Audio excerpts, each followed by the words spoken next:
Hi guys, welcome back to my channel. This is Heidi from My Reading Life, and I'm here today to do an update on my progress on the 2017 Read Harder Challenge.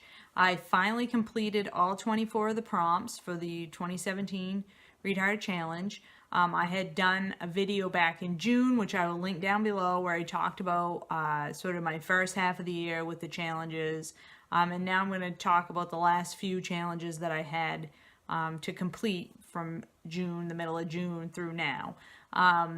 This Read Harder Challenge is something that's produced by the website Book Riot, and I will link that as well down below. I'm hoping that they're going to do something for 2018. I haven't seen it announced yet, so we're just going to hope that they do, because I really enjoy this challenge, which basically pushes me out of my comfort zone and allows me to diversify my reading. So let's just get to it, because I have several of these. I think there were 8, somewhere 7 or 8, that I had to finish between June and December to complete this. And the first one here on the list was read a book set in Central or South America by a Central or South American author. And for this challenge, I read, let's see if you can see this, Dreaming in Cuban by Cristina Garcia. Cristina Garcia is a Cuban-American author, and this was her first novel. It was nominated for the National Book Award, and it basically is a generational novel. It tells the story of women in one family, starting with the matriarch of the family, who is Cuban and has never lived anywhere other than Cuba, and tells her story and interspersed with storylines from her daughters and her granddaughters, some of which have immigrated to the United States and live there now, and some of whom have stayed in Cuba. And this story basically takes place from when Fidel Castro takes power in Cuba until he's still in power. I think at the end of the book, it's not until his death, but sometime into more closer to the present day. And it was a very good read. The next prompt that I finished was to read an all ages comic. And for that prompt, I completed Miss Marvel Volume 3, Crushed. I really love the Miss Marvel comic book series. I read them in the volumes, so they're collected, 4 or 5 comics in one. In this comic, which is written by G. Willow Wilson, is the author, and the illustrator is, let's see, who is the illustrator? The artists are Elmo Bondoc and Takeshi Miyazawa. Excuse me if I completely butchered that, which I'm sure I did. But in this series, Miss Marvel is a young Muslim American in New Jersey, and she gains the powers of Miss Marvel, and she has to basically help out in her community and stop crime and save people from evil. And I just love it. They're really great fun and very empowering for young women. I would definitely recommend it for any teenage girls in your life or anyone who likes comics. Then I had to read a book published between 1900 and 1950, and for this I read The Old Man and the Sea by Ernest Hemingway. I had read one other Hemingway, I think it was The Sun Also Rises. Didn't love it. Thought it was really long and kind of boring. This book I loved. It's short. It's only like 100 and some pages long. It's like 125 pages long. And it's basically the story of an old man who has been a fisherman his whole life. And he's failing. He's elderly. He's not able to be as successful as a fisherman as he has always been in his whole life. And he goes out to sea, and he's like basically like, I'm going to catch the big one, He's like one last stab at being successful as a fisherman and catching a large fish. And he hooks a big fish, and the fish, he's trying to tire the fish out so that he can bring it onto the boat. It's all done by hand. And what happens to him over the course of basically 48 hours as he tries to land this large fish. Really excellent novel that basically takes on the whole pride goeth before a fall adage. The next thing I completed was the prompt of to read a book set more than 5,000 miles from your location. And for this book, I did an audio, and it is China Rich Girlfriend. Sorry for that glare there. China Rich Girlfriend by Kwan. And this is the second book in the trilogy by Kwan, where he is basically following this family and group of extended friends that are the Singapore elite. The first Crazy Rich Asian, I think, was the first one, and this is China Rich Girlfriend, and then there's one more in the series, and they're all great fun. They are very dramatic, very soap opera-y, like very much in that style, but it's all about the Singapore elite, so it's not very, it's not US centric at all, and I just ate them up. I like listened to them one after the other, and they were great fun. Definitely highly recommend those if you're in the mood for something just really fun and escapist reading. The next prompt I completed was to read a nonfiction book about technology, and for this one I read an ebook. Trying to get the cover image to come up, but it is The Signal and the Noise by Nate Silver. This is really not working here. Why most predictions fail but some don't. And this book basically talks about probability and statistics and how probability and statistics are used in today's society in various industries, from weather reporting to earthquake prediction to electoral results prediction. That's where Nate Silver kind of got famous, was during the Obama election.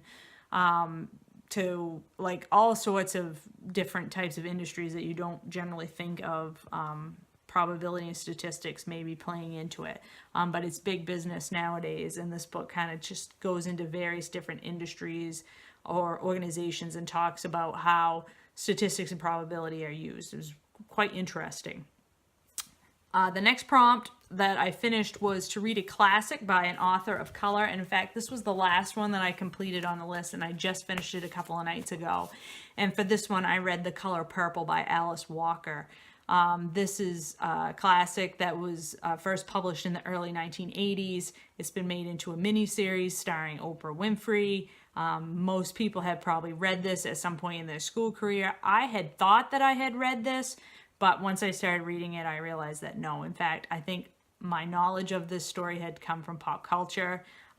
This book I bought used, and you can see it like completely fell apart, like so that the pages are just coming right out of it. And I loved this book. This was awesome.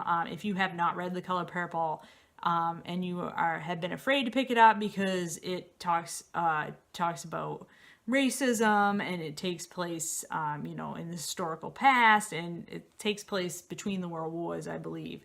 And you think that that's hard, it's going to be hard, and the topics are going to be hard. They are hard topics, but this book is written with such warmth and such heart that even though it starts out with the most horrific child sexual abuse scene, like right in the very first page, you're like, oh my God, I'm not going to be able to handle this book. It ends with such hope and such warmth and it tells such a story about female friendships and the power that females have to lift themselves up and to support each other. It just is a heartwarming book. It's an excellent story. I flew through it in like 2 sittings. It's written in the style of letters back and forth between 2 sisters. It's just an excellent book, and there's a reason why it's a classic. So highly recommend The Color Purple.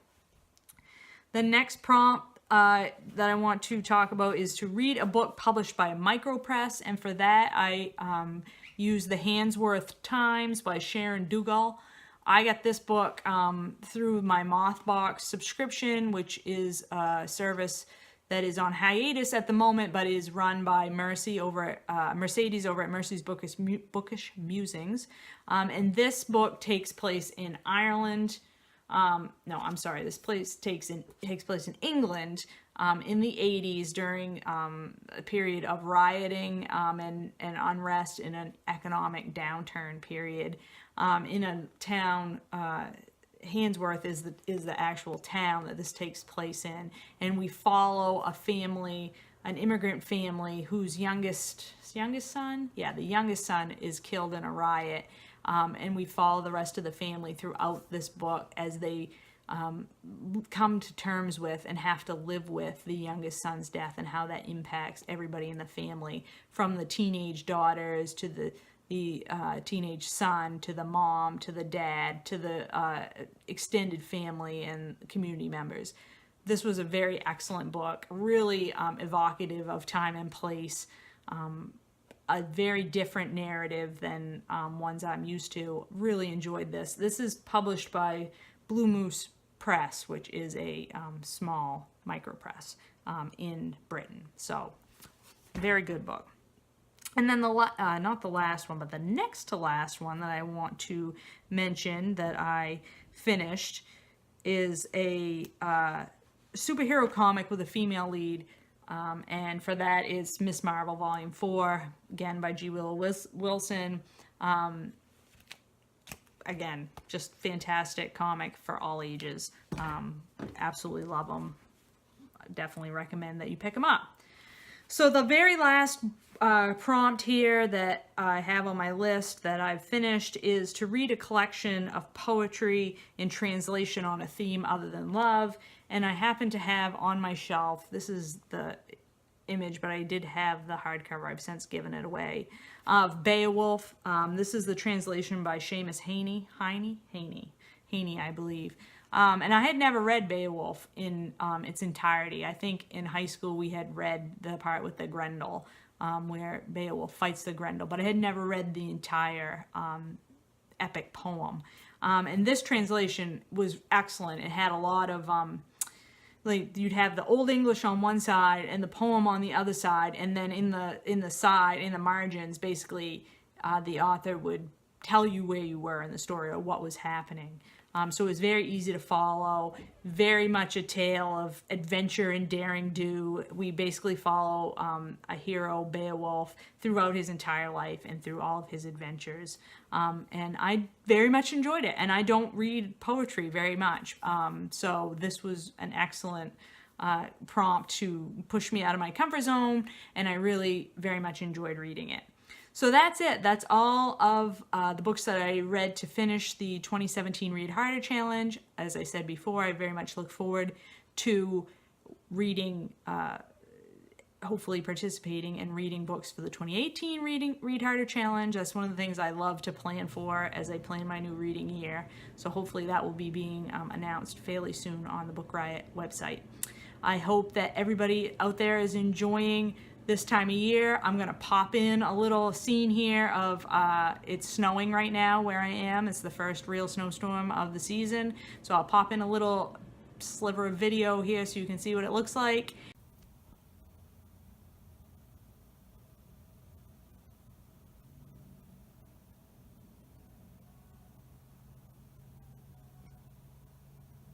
And I hope everyone is doing well, and I will talk to you later.